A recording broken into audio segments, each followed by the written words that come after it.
E aí pessoal, sejam bem-vindos ao vídeo onde Karens acham que tem direitos sobre outras pessoas.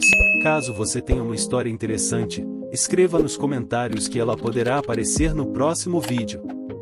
Colega de trabalho e chefe com direito tentam roubar meu dinheiro, mas eu faço com que ambos sejam demitidos. Trabalho como salva-vidas na piscina da minha escola. Comecei quando tinha 18 anos e era aluno do segundo ano, e a maioria dos outros funcionários eram mais velhos do que eu. Eu não deveria conseguir um emprego até o próximo ano, mas como fui nadador durante a maior parte da minha vida e concluí os cursos de treinamento antecipadamente, o diretor de aquáticos, que era amigo dos meus pais, permitiu que eu começasse mais cedo. Por ser mais novo do que os outros salva-vidas, alguns deles tentaram se aproveitar de mim e me fazer o trabalho sujo, como limpar os vestiários ou o fundo da piscina. A maioria das piscinas tem uma máquina para isso, mas a nossa escola não tem, então você literalmente precisa pegar uma vassoura gigante com um cabo longo, prender a respiração e esfregar o chão da piscina.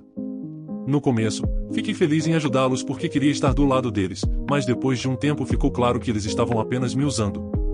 Essa garota em particular, Eli, era uma aluna brilhante e a queridinha dos professores. Ela também era a melhor aluna da turma, mesmo agindo como uma completa idiota quando os professores não estavam por perto. Uma vez ela me pediu para cobrir um dos seus turnos. Eu já estava na piscina porque tinha ficado depois da aula para o treino de natação. A piscina abre para o público 30 minutos após o término do treino da equipe de natação. Eu disse ok, mesmo que já tivesse feito um turno de manhã no mesmo dia, porque não queria dar motivos para ninguém me odiar. Então eu trabalhei o turno e depois fechei a piscina quando terminei. Quando recebi meu salário naquela semana, percebi que não estava sendo pago pelo turno que cobri para Eli. Mantemos um calendário no escritório dos salva-vidas onde podemos anotar os turnos que trabalhamos, então o gerente deve ter dado a ela o pagamento pelo turno, já que o nome dela ainda estava no turno que trabalhei para ela. Falei com o gerente, a que me odeia completamente por algum motivo, e ele disse que, como não havia evidências de que eu trabalhei para ela, não receberia o dinheiro. Eram apenas $10 e eu não estava desesperado por dinheiro na época, então deixei a questão de lado por enquanto. Na semana seguinte, Eli me ligou novamente e pediu para cobrir o turno dela, alegando que tinha uma grande prova para estudar. As fotos que vi depois no Snapchat dela contradiziam esse fato. Eu disse não, porque eu também tinha lição de casa para fazer e não fui eu quem se inscreveu para trabalhar quando sabia que estaria ocupado.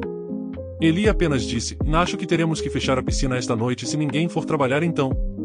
Eu sabia que o gerente ficaria furioso se isso acontecesse, então, a contragosto, assumi o lugar dela novamente. Desta vez, liguei para o gerente para informar que eu, e não a Eli, estaria trabalhando naquela noite. Ele disse ok, mas não parecia que estava prestando atenção. Isso continuou por dias e dias, e ela continuava me ligando pedindo para eu cobrir os turnos dela além dos meus, sempre com alguma desculpa esfarrapada e uma pressão emocional sobre o motivo de eu dever fazer isso. Na maioria das vezes, eu fazia, ou pelo menos ligava para um dos meus amigos salva-vidas para fazer o turno por mim, e ligávamos para o gerente para informar que estávamos fazendo isso. No entanto, Eli continuava sendo paga pelos turnos que trabalhamos. Eu e meu amigo conversamos com o gerente e contamos a ele que ligamos para ele antes de cobrir os turnos da Eli. Ele disse que não se lembrava disso e que estávamos inventando coisas, e, como o nome da Eli estava no calendário, ela era quem estava sendo paga. Desta vez, eu não ia ceder. Eu ia receber pagamento pelo meu trabalho de uma forma ou de outra. Parei de atender as ligações da Eli, então ela foi forçada a me enviar mensagens de texto. A ótima coisa sobre mensagens de texto é que elas podem ser capturadas em prints. Como bônus extra, tirei fotos de mim mesmo no uniforme de salva-vidas sentado na cadeira alta nos momentos em que estive lá e antes de sair, e alguns convidados disseram que eu estava lá também. O gerente disse que eu não tinha evidências. Bem, agora eu tinha. Eles não podiam dizer que eu não estava trabalhando agora e eu ia receber todo o dinheiro que ganhei. Um dia naquela semana, acabei esquecendo meus AirPods no escritório dos salva-vidas, pois tinha ido lá de manhã para trabalhar. Ainda tinha uma chave, então decidi ir buscá-los depois da escola. Obviamente, eu não esperava encontrar ninguém lá, já que o treino da equipe de natação não ia começar por mais meia hora. Então destranquei a porta, entrei e vi algo que não consigo tirar da minha cabeça. No escritório do salva-vidas, Eli e o gerente fazendo aquilo. Eu definitivamente não vi isso chegando. Eu nem peguei meus AirPods, apenas bati a porta atrás de mim e saí correndo de lá o mais rápido que pude. Entrei no box do banheiro e comecei a hiperventilar. Em que diabos eu acabei de entrar? O gerente tinha uns 25 anos e Eli ainda era uma colegial de apenas 18 anos. E, além disso, por que diabos escolheria o velho sofá no escritório do salva-vidas, onde eles seriam pegos? Fiquei completamente chocado e enojado por ter acabado de ligar para meu pai e ter ido para casa. Eu nem pensei que poderia entrar no escritório sem passar mal, então pedi à minha irmã para pegar meus AirPods para mim enquanto ela estava no treino de natação. Quando minhas irmãs voltaram do treino de natação, elas perguntaram o que havia de errado. Contei a eles o que vi e como finalmente fazia sentido o fato de o gerente estar defendendo Ellie quando ela claramente não estava aparecendo para trabalhar. Meu pai também soube disso e ligou para o diretor de esportes aquáticos para marcar uma reunião. Infelizmente, como só eu vi, tive que vir também, mas pelo menos essa era a chance que eu buscava para ser compensado pelo trabalho que fiz sem receber. A reunião incluiu Ellie, o gerente, meus pais, o diretor aquático e eu. Eu havia tirado a noite anterior para reunir todos os textos e fotos que tinha para provar que estava trabalhando na casa de Lee sem remuneração, mas primeiro tive que contar o que os vi fazendo naquele dia.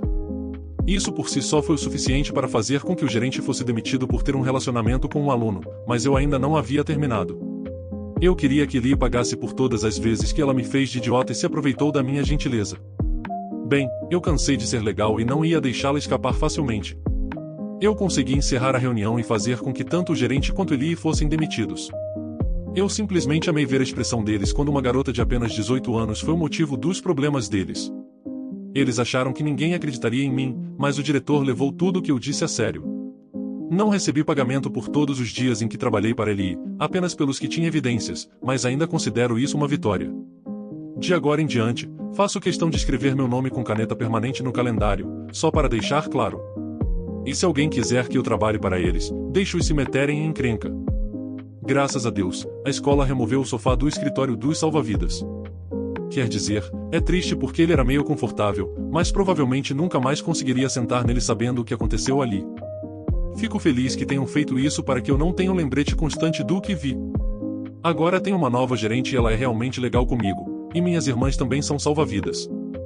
Pela primeira vez, acho que estou realmente gostando do meu trabalho. Obrigada por ler minha história. E por favor, me avise qual história você gostaria de ouvir a seguir, em uma Karen maluca que está furiosa porque não lhe dou uma festa na piscina de graça ou uma mãe brava que empurrou crianças na piscina porque elas venceram seu filho em uma corrida. Conheci a rainha Karen do eBay. Oi a todos.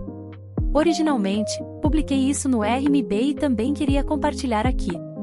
É a primeira vez que posto aqui e estou no celular, espero que seja permitido aqui. Estava pensando em postar isso em pessoas mimadas também, verei se tenho energia para isso mais tarde. Basicamente, tenho uma conta no eBay desde cerca de 2016. Eu a usava principalmente para comprar livros do Terry Pratchett e kits de modelos, acho que sou apenas um grande nerd. Recentemente, devido a estar desempregado devido a uma doença, no Reino Unido, e apenas minha esposa está trabalhando, surgiu uma ocasião familiar em que dinheiro era necessário em breve. Devido a uma grande quantidade de vergonha, decidi vender alguns dos meus kits de modelos em escala 1 hora e 35 minutos, cerca de 25 no total. Sem problemas, alguns feedbacks recebidos, positivos, todo mundo feliz. Minha esposa querendo entrar na ação, listou em minha conta 2 listagens separadas para um par de sapatos X2. Hora de abrir os portões do inferno. Ambos os pares foram vendidos, cada par para um comprador diferente. No mesmo dia e data estimada para a entrega, recebi meu primeiro feedback negativo, dizendo, tudo o que vou dizer até chegar.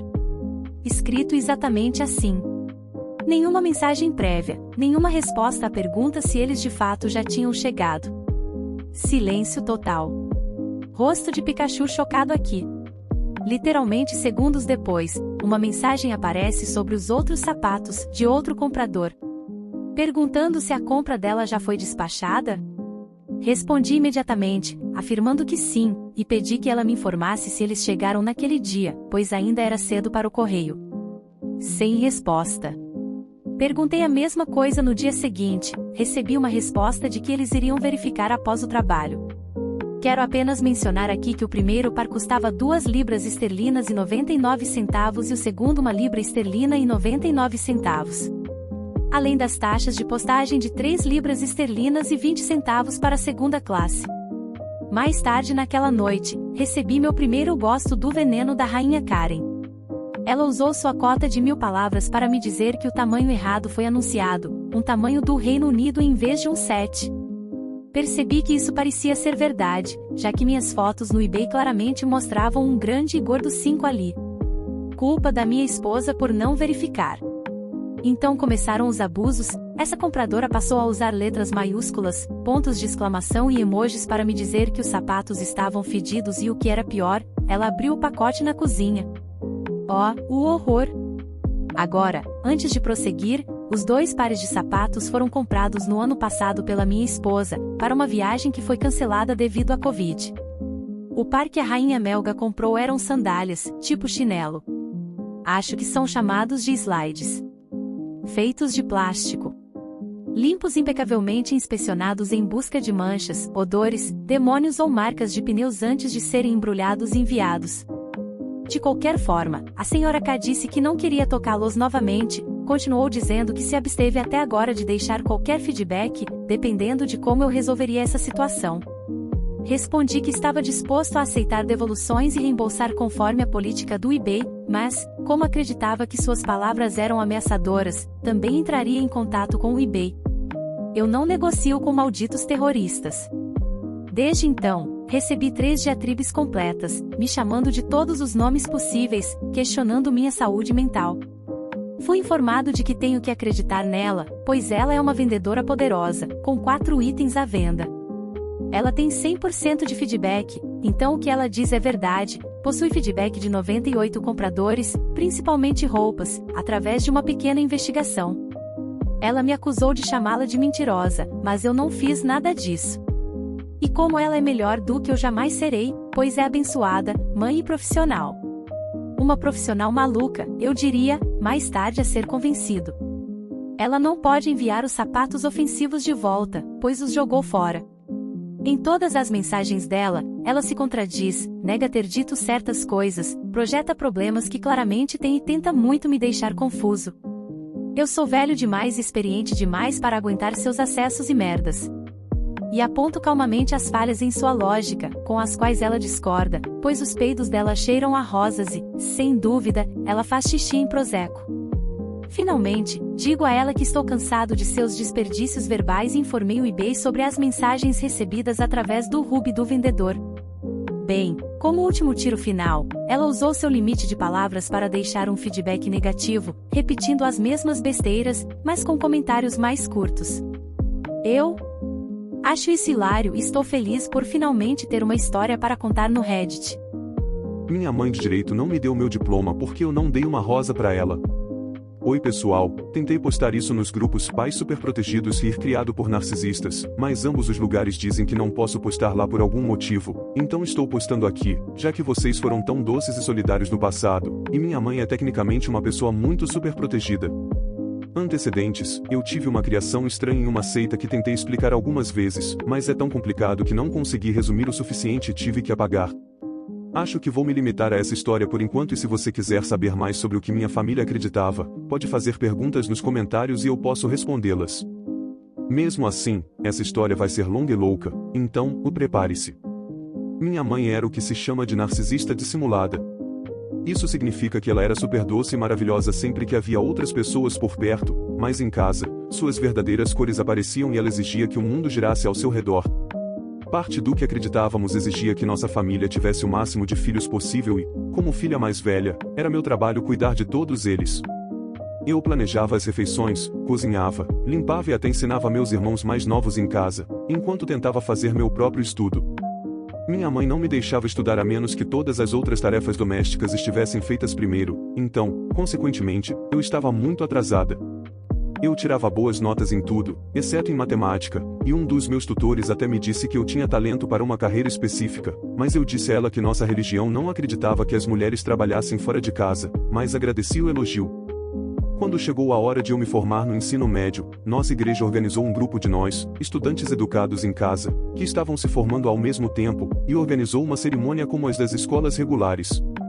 Eu estava muito envolvida nos primeiros meses.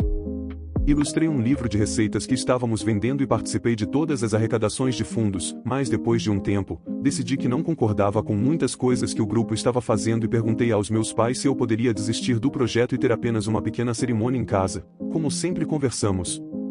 Ambos ouviram meus motivos e concordaram, dizendo que estavam orgulhosos da minha maturidade e disposição para permanecer firme no que era certo.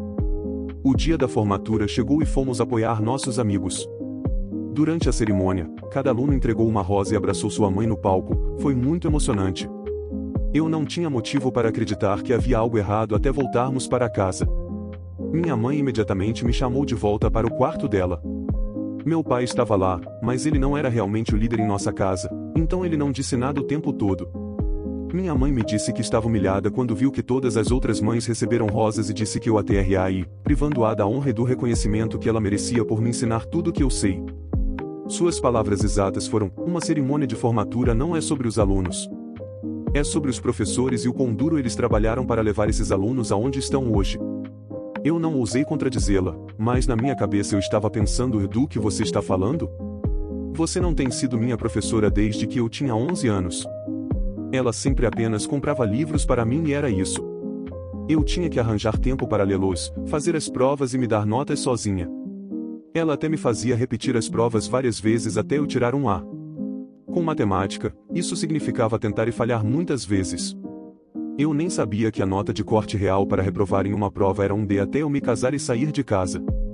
Na época dessa conversa, ainda faltavam alguns capítulos no meu último livro de matemática que eu precisava terminar, mas muitos dos meus amigos que estudavam em casa disseram que tinham a mesma situação e que era normal. Minha mãe terminou dizendo: eu olhei no seu livro de matemática e você ainda tem mais 2 capítulos para terminar, então você ainda nem conquistou isso. Já que você me negou a honra que eu merecia esta noite, também vou reter seu diploma. Você nem precisa dele, já que não vai para a faculdade. Apenas termine seu livro e você estará livre da escola. Eu tentei lembrá-la de que ela concordou em me deixar ficar de fora da cerimônia de formatura, mas ela disse: eu sei que concordei, mas quando vi como todas as outras mães estavam sendo honradas daquela maneira, percebi que essa não era sua decisão a ser tomada e me senti roubada. Não era sobre você.